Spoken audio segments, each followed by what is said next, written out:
All right, welcome back. This is session 3 of A Tale of Ink and Flies, which is an Exorcist Codex one shot. And this is a one shot that is in the GM's guide, I believe. I don't think it's in the player's handbook, or the player's rulebook, core rulebook. But I've really enjoyed playing this. So, where we last left this, and again, I'm running this solo. Don't take this as like a how to, because I'm taking some liberties with both the mechanics a little bit and the story and just trying to adapt it to a solo play. So some of this is I'm doing a little more story driven. So just hopefully it gives you a feel for how the game plays. So where we last left this is Samuel, who is an exorcist, is trying to determine the type of animal that this demon is attached to.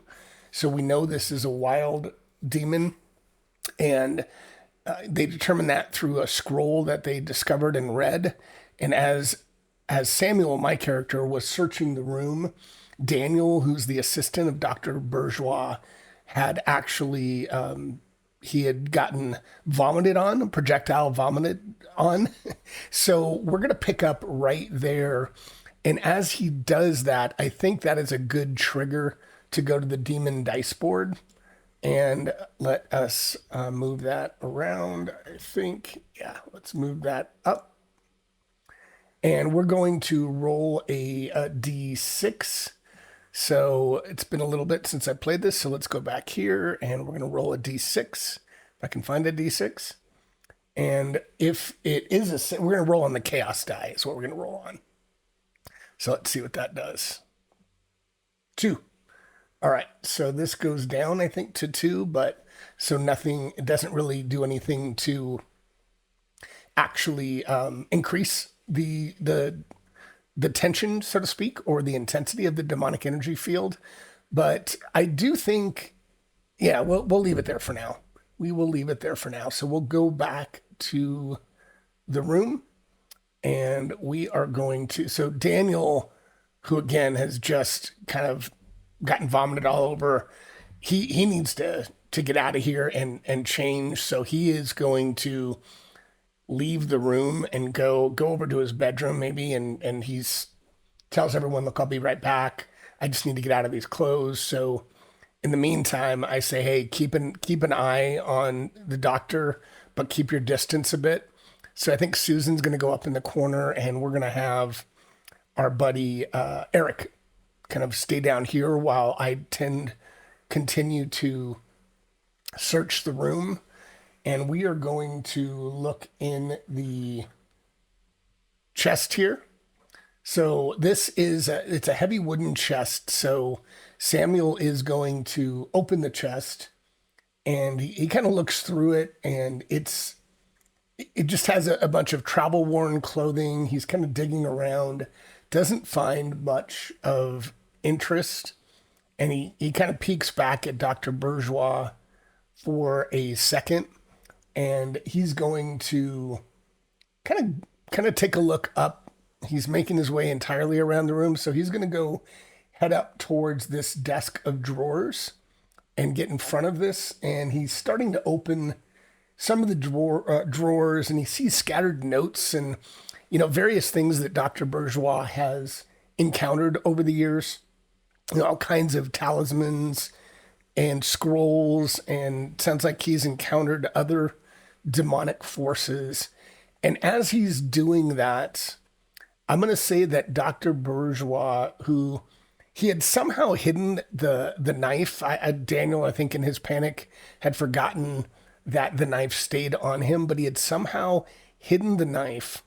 And Dr. Bourgeois, while others are distracted, while Susan and Eric are kind of recovering from the scene they saw, and they're trying to keep an eye on him, but they're both just a bit distracted, and Samuel is looking around the desk while Daniel is changing.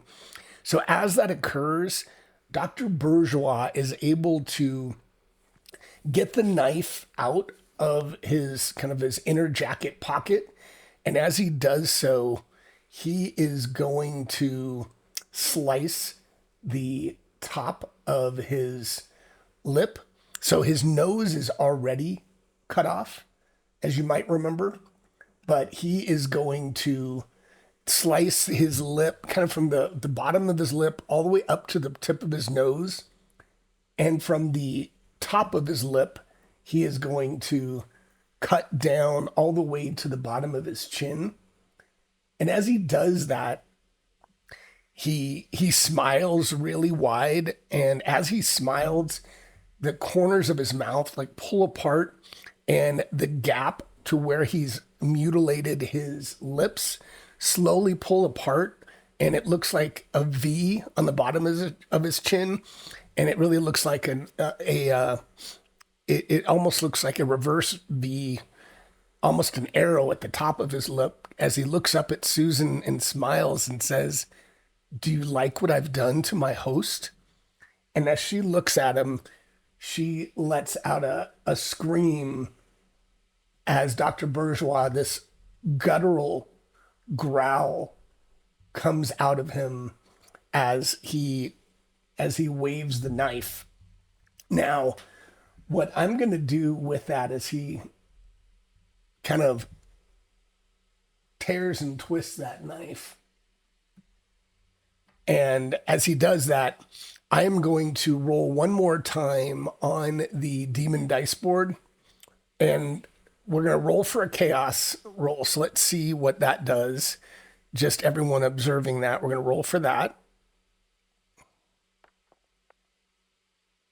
Okay, so that doesn't, but the host, given he has mutilated himself, I'm going to ratchet up that tension. So that's going to go up to a 3. So we're not at a 6 yet. But I am going to say, by virtue of them forgetting to grab the knife from him, we're going to ratchet up the error factor as well. Because we're going to say, although it's not necessarily part of the exorcism or the ritual, I'm going to say that does definitely create a little bit more of urgency as they've allowed him to mutilate himself, and the host is slowly deteriorating. So we're going to leave those where they are. We're going to go back and we're going to say, can we grab the knife away from him? Rather than do a mechanic here, I'm just going to ask the Oracle. We should be able to overpower him, but let's see. Let's do an Oracle die here, and we're going to say a deterministic. Can we ratchet that or pull that knife away from the doctor? Strong, yes. So I think we're all, as much as we're freaked out, we also have that adrenaline coursing through us. So we're able to rip that knife away from Dr. Bourgeois and get him kind of back subdued. We do find some other, materials and things that we can tie him down with and try to really get him to where he can't, grab or move anymore. But his face is horribly mutilated now, but we do have the knife. So that is something that I am going to see if, we're gonna do this on the dagger, because the dagger could be a clue. But rather than rolling on the Oracle, let's think about what that might be, and I might have something in the game that would tell me. So let's see if it says anything about what we can find here. Yeah, it doesn't necessarily, or maybe it does. Nope.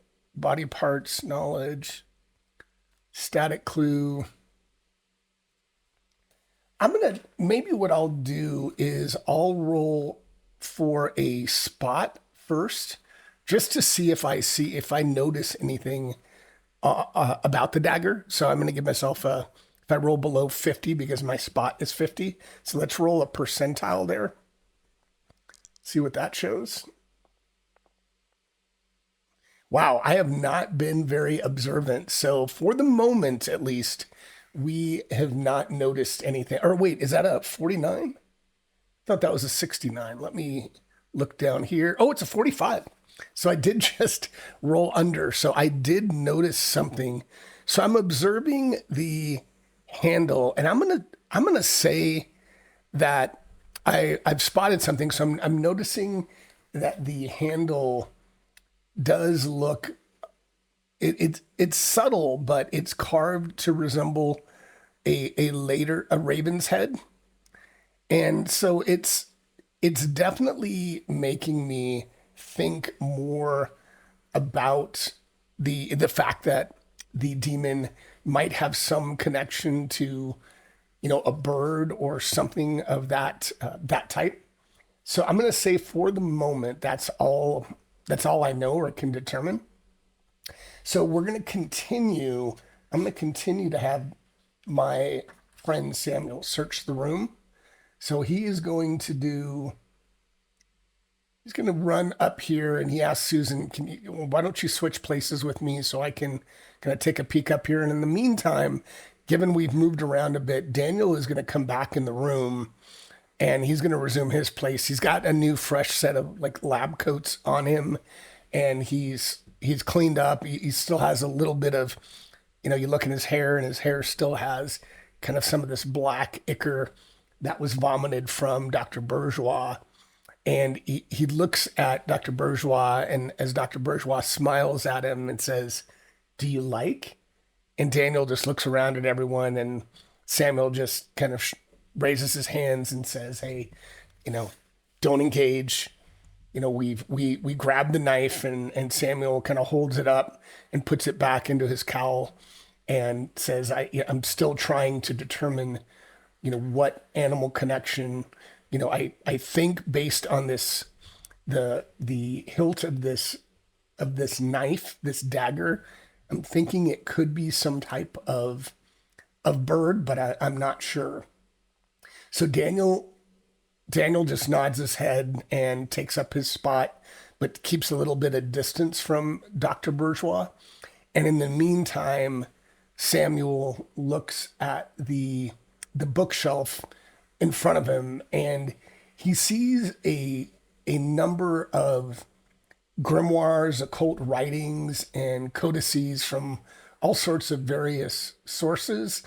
And I'm going to give him a knowledge check, an occult roll. See if he has knowledge occult. I think he does. Maybe he doesn't. Let's look. I'm looking on his character sheet. Got demonic sense, insight, mystic sense, demonology, codex, relic lore, divine and celestial lore, and theology. I'm going to give him an improvised roll to see if he finds anything. Let's just, rather than roll on the skills, let's see, is there something on here that would tie the that would help us discover the nature of the demonic the animal that this wild demon is tied to. So we'll do a deterministic yes. Okay. So outright, there is something on here. So now the question is, can Samuel determine? So he does find something there, and he's looking at it, and I'm going to give him a relic lore. Yeah, let's do a relic lore, which is a codex skill. Actually, I don't remember if I'm only supposed to do that once per session, but you know what? I'm going to go ahead and give myself a roll. He has to get under a 40 for relic lore. So let's see if he can do that.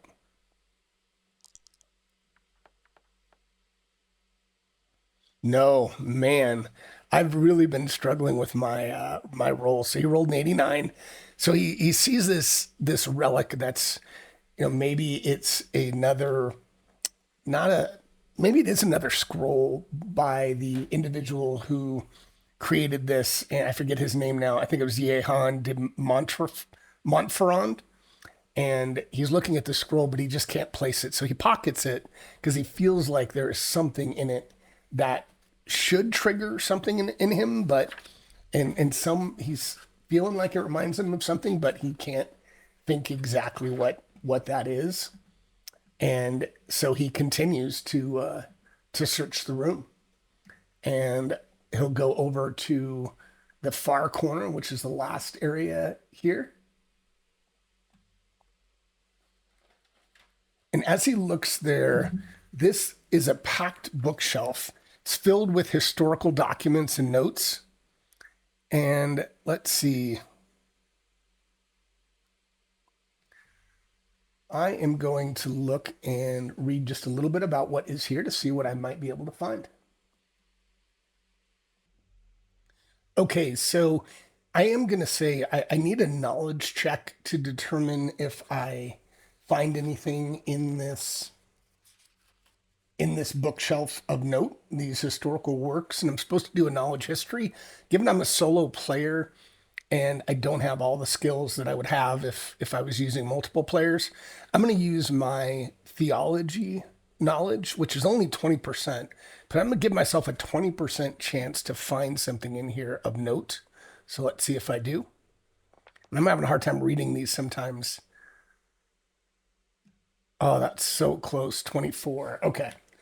So he does find some scrolls here and again. He can't he can't quite figure out what they are. So what I'm going to do next is I'm going to say, now that we have the knife, I'm going to say a couple things that I'm going to say that that Samuel, he is he constantly fiddles with a necklace on his that's just outside of his vestments, and I'm going to say that he has an opportunity. Like, does he notice that the doctor seems to take interest in his movements, particularly when he touches this necklace? Weak, yes. So I noticed that he continues, he stares at me, and I'm not quite sure why he stares at me, but I do notice that he stares at me. And I'm going to say this combination of factors, the it triggers something in me. It triggers my memory of looking at the jagged dagger, of looking at him as he looks my way constantly, of that when he catches a glimpse of something shiny, my necklace, the dagger. I'm going to say that I am now pretty confident that the connection here is of a raven. So I'm going to say that I have discovered that, and that it is now we're going to need to determine, how do we gather the appropriate materials to try to rid this demon from Dr. Bourgeois. So we know that we're going to have to do a wild demon exorcism. So I'm going to gather everyone, make sure that he is really tied tight, and maybe do a little bit of first aid to try to do what we can. Can't really patch him up. It's going to be really hard, but we're going to at least get him cleaned up. And then we're going to go outside of the room. We're going to keep an eye. We're going to keep watch, have somebody that's constantly watching through the door. We'll take turns, take shifts. But I think in the meantime, I'm going to look to make sure that I have the components that I need for a ritual of wild demon exorcism. So let's look at Samuel's character sheet. And I think it's actually on another page. Let's go back. Is it? So here's my equipment. I think it might be on the last page. Let's try one more. All right, there we go at the top here. So I'm looking from the rule book at the ritual of wild demon exorcism, and we know we have to neutralize the trigger object, and we need holy water. So I have that. We need blessed salt, and yes, we do have blessed salt. The trigger object, which we have, a living animal representing the demon's animalistic connection. We don't have that right now. We need a pendulum. I'm going to say that Susan has that. Just she is I think she is into the occult, and she does have a pendulum with her. And then incense, I'm going to say we have that. So, but this is going to take us to some time, and we're going to have to go locate that living animal. So I'm going to say that is something we can do, but it's going to take us overnight. Rather than kind of roll for that, I'm going to say that we can find a raven, but we're going to have to We're going to have to shut this down for the night. We're going to have to get a raven tomorrow. Maybe there's an animal, exotic animal store somewhere in the neighborhood that we can find. So we are going to find this raven, and we are going to take the night to prepare as we gather the rest of the information that we have. And then when we come back next time, we are going to try to perform the ritual of wild demon exorcism. So we'll see if we can make it next time, and that's probably going to be the last session for us. So I hope you're enjoying this. I'm really having fun role playing this. I love the system, and yeah, I'm anxious to try one more time to hopefully cast out this demon from Dr. Bourgeois. So until next time, I hope you enjoyed.